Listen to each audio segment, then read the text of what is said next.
Which graphic design trends of 2026 actually matter? But also, this video will give you information on how to use the trends and how not to use them in your work. So this first trend of nostalgic retro-futurism is blowing up because it taps into two things people love. Comfort, which is nostalgia, and possibility, the future. It's warm and it's familiar, but it's exciting. It's like those VHS textures meeting neon holographics. It is retro curves meeting sharp digital glows. Old shapes, old type, old moods, new vibe. And here's how you should merge these two together properly. Firstly, you must realize you should pull things from eras that actually mean something to your audience. So you need to understand the brief and the audience before you even consider this trend.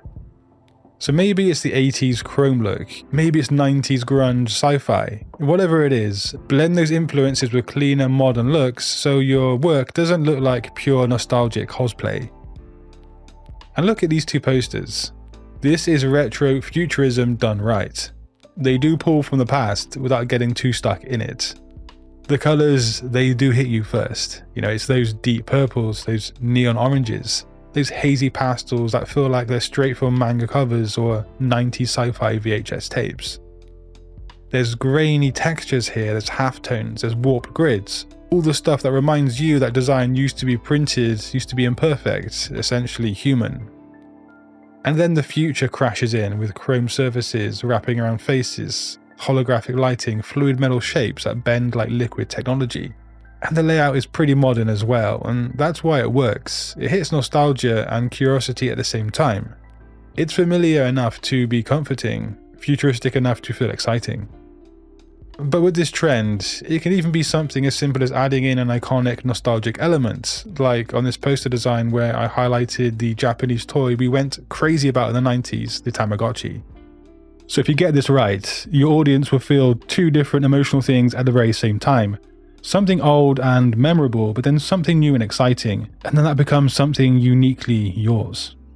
That mix is going to completely dominate 2026 because it gives people what AI can't, a sense of personal history fused with a sense of future possibility. So moving swiftly on, I'm sure you feel this way too, but after years of pixel perfect grids and AI polished everything, people are craving design that feels like it actually came from someone, not something. So brands are finally realizing in this day and age that perfection in graphic design, it looks too suspicious, it looks too perfect, too clean, too manufactured. And I know you can see that as well.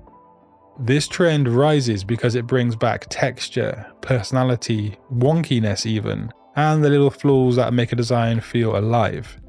Designers are tired of being told to refine until the work has no heartbeat left, no kind of vigor or life. Not to mention AI just churning out slop after slop after slop. So, 2026 is swinging right back towards the things we edited out. Those loose edges, the hand-drawn elements, real shadows, irregular shapes, uneven type, just things that remind people there was a human on the other side of the screen crafting this. But how do you use it? Let your work breathe. Add shapes that aren't perfectly symmetrical. Introduce handmade textures instead of just relying on glossy gradients. Use typography that looks slightly lived in, not distressed, not grungy as such, just not robotic. You can also get spicy with it and mix clean structure with one or two organic touches that break the machine-made vibe. And this is my favorite way to go about this trend personally. But here's what you don't do. Don't go full chaos mode. Don't make everything messy just to prove a point here. The goal isn't to make your work look unpolished as such, it's to make it feel more human. If your layout looks like you designed it during an earthquake, and you've probably missed the mark here, guys. Imperfection should add warmth, not exactly confusion. And please, don't throw a random scribble on the page and call it organic design. Every choice you make and every design you create must be tracked back to the brief and that target audience.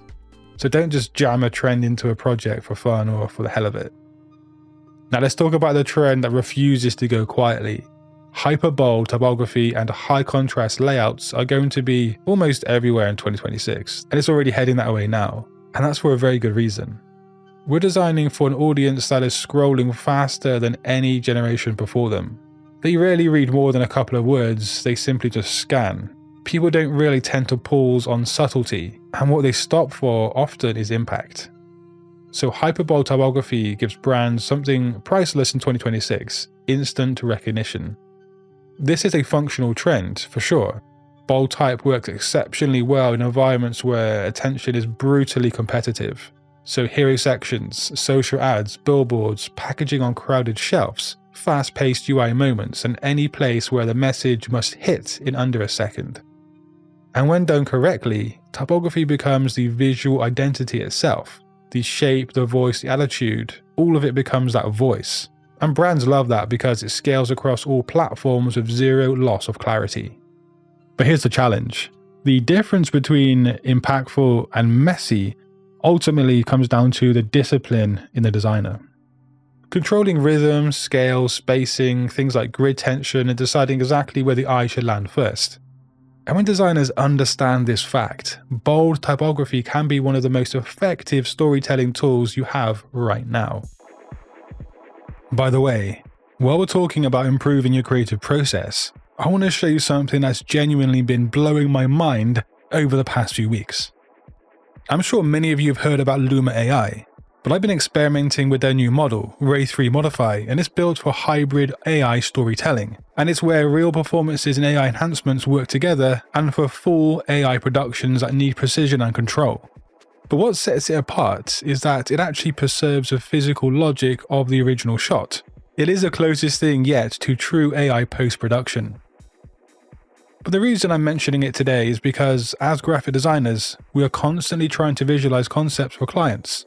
And that can involve movement, atmosphere, storytelling, but we rarely have the time or the setup to actually film something professional.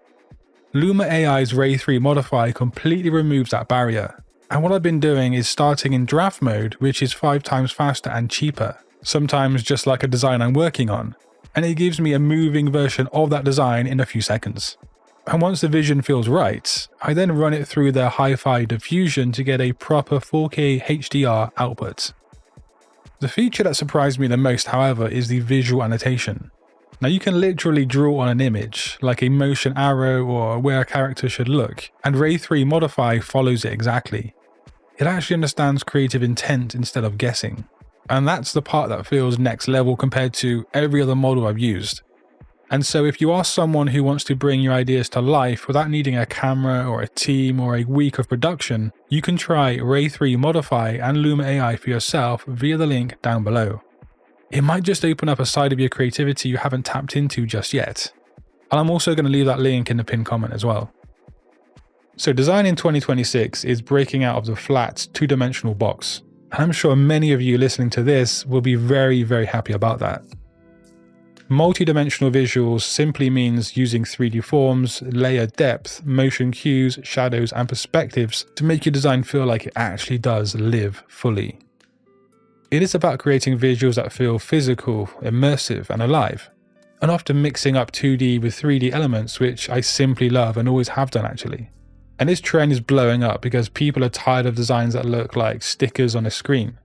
The depth makes things feel more real to the audiences and the designers actually. It almost evokes that feeling that people can just reach out and touch it or immerse themselves into it.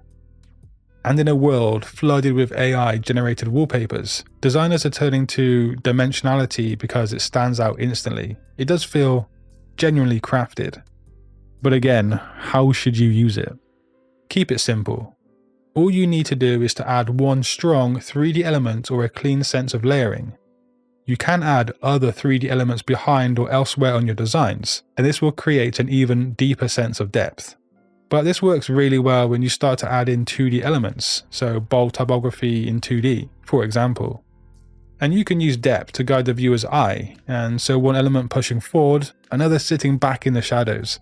But it's important here to think in layers really, not just shapes. A single floating object or a subtle depth cue can change the entire mood on your project. But what not to do? Well, don't throw a pile of random 3D assets onto a layout and call it depth. What you include should resonate with the correct audience and also the brief, as I've said earlier. It is such a crucial thing to keep in mind. And also, don't animate everything just because you can. And sure, it's a flex, but don't make every element animated trying to fight for attention by popping out towards the viewer. Multi-dimensional design works when there's control, there's restraint, and there's a clear focal point, not pure chaos. Now, if you get this right, your work stops feeling like a completely flat image. It starts feeling like a scene or a moment, something you step into rather than you just keep scrolling past. And so the fifth design trend is a big one. And it's a trend that really isn't a trend specifically speaking, but more of an architectural backbone of everything modern that brands actually need and what audiences really need in 2026. Nowadays, a visual identity isn't a logo or a color palette. It's a living organism that has to survive in the wild. And the wild includes TikTok, YouTube, billboards, packaging, app icons, dark mode, light mode, 3D motion, favicons, and so on. You get the picture. And so a static, one-size-fits-all brand identity simply collapses under this pressure. And that's why modular systems are starting to take off and take over. So you're not really designing a logo anymore. You're designing every version of that logo that will be needed across 15 different platforms. From Instagram circles to YouTube banners to packaging and even tiny app icons. You're creating layouts where rules are being set for every future layout to stay consistent. You shouldn't be choosing one type size. You should be building a type system that works on mobile, desktop, print, motion graphics, and everything the client just comes up with next week. Flexible branding is all about being smart. A modular identity adapts to motion without losing its voice. It fits vertical and horizontal formats without crying me a river. And it stays recognizable whether it's a massive screen or a 24-pixel icon.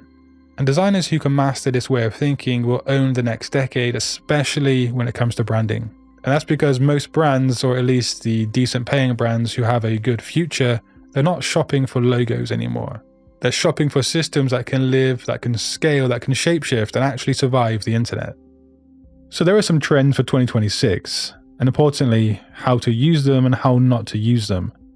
But the main takeaway here that I want you to leave this video with is that you don't need to use a trend on your designs. You shouldn't be trying to jam a trend into your next project because you really need to have a handle or a scope of the brief, the target audience, and how your design would evoke an emotion, a response, or an action. That is what graphic design is. It's visual communication to create something happening at the other end. But if you haven't got your fill of graphic design education with today's video, just click one of those videos on the screen. But until next time, guys, design your future today. Peace.